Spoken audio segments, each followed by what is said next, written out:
মন্দির নগরী নবদ্বীপ, আর সেখানে এবার বিজেপির চমক। রীতিমতো বৈষ্ণব ধর্মাবলম্বী মানুষের বসবাস যে জায়গাতে, সেখানে তাদেরই প্রতিনিধিকে এবার প্রার্থী করেছে বঙ্গ বিজেপি।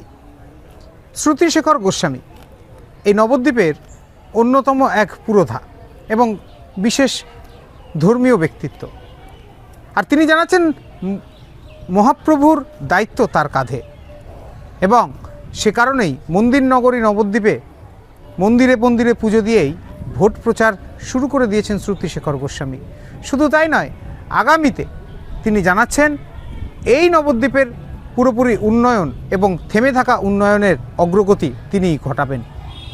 তবে বিপক্ষ পুণ্ডরীকাক্ষ সাহা, সে বিষয়ে তিনি জানাচ্ছেন সেই ব্যক্তি আদতে অনেকটাই অসুস্থ, কিন্তু তাকে পেছনে রেখে যারা এইভাবে তার অনুপ্রাণিত হওয়ার চেষ্টা করছে এবং তাকে সামনে রেখে যারা তোলাবাজি করার চেষ্টা করছে, তাদের বিরুদ্ধেই তার লড়াই। সব মিলিয়ে এখন রীতিমতো জমজমাট নবদ্বীপের বিজেপি প্রার্থীর জনসংযোগ। কালকে যে আমার নাম প্রচার সিলেক্ট হয়েছে, এর মূলে আছেন মহাপ্রভু। মহাপ্রভুই মনে করেছেন এতদিন নবদ্বীপের মানুষের সার্বিক উন্নতি, তার মধ্যে আধ্যাত্মিক বিষয়ও আছে, কিচ্ছু হয় নাই। তা আমার মনে হয়েছে মহাপ্রভু আমাকে এই দায়িত্বটা দিয়েছেন। তাই প্রথম আমাদের বিষ্ণুপ্রিয়ার সেবিত বিগ্রহ ধামেশ্বর মহাপ্রভু, যিনি বিষ্ণুপ্রিয়া দেবী নিজের হাতে যাকে সেবা করতেন, প্রথম বিগ্রহ হচ্ছেন আমাদের কাটোয়ার শ্রীখণ্ডে নরহরি সরকার ঠাকুরের বিগ্রহ। এবং দ্বিতীয় মহাপ্রভু লীলায় থাকাকালীন এই দ্বিতীয় বিগ্রহ আমাদের বিষ্ণুপ্রিয়া দেবীর তৈরি করান, 3 বার তৈরি করান। এটি 2 বার পছন্দ হয় নাই, তৃতীয়বার তৈরি করান, দিয়ে তাও সম্পূর্ণটা ওনার ঠিক মনমতো হয় নাই, কিন্তু বলেছেন ঠিক আছে, ইনি চোখটা তো হয়েছে, ইনি থাকুন।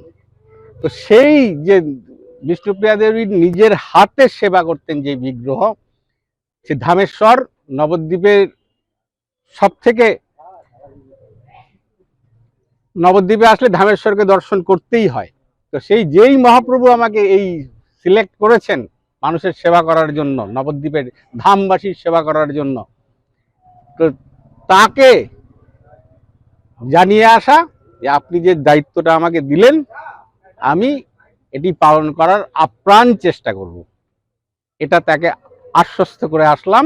সেই জন্য ধামেশ্বরে প্রথমে পুজো দিয়েছি, তারপরে আমাদের শ্রীবাসঙ্গন, ঐতিহ্যমণ্ডিত শ্রীবাসঙ্গন সমাজবাড়ি, আমাদের দাদামশাই, যার সারা ভারতে আমাদের এই বৈষ্ণব ধর্ম প্রচারের ক্ষেত্রে অবদান অনস্বীকার্য, সেই দাদামশাইকে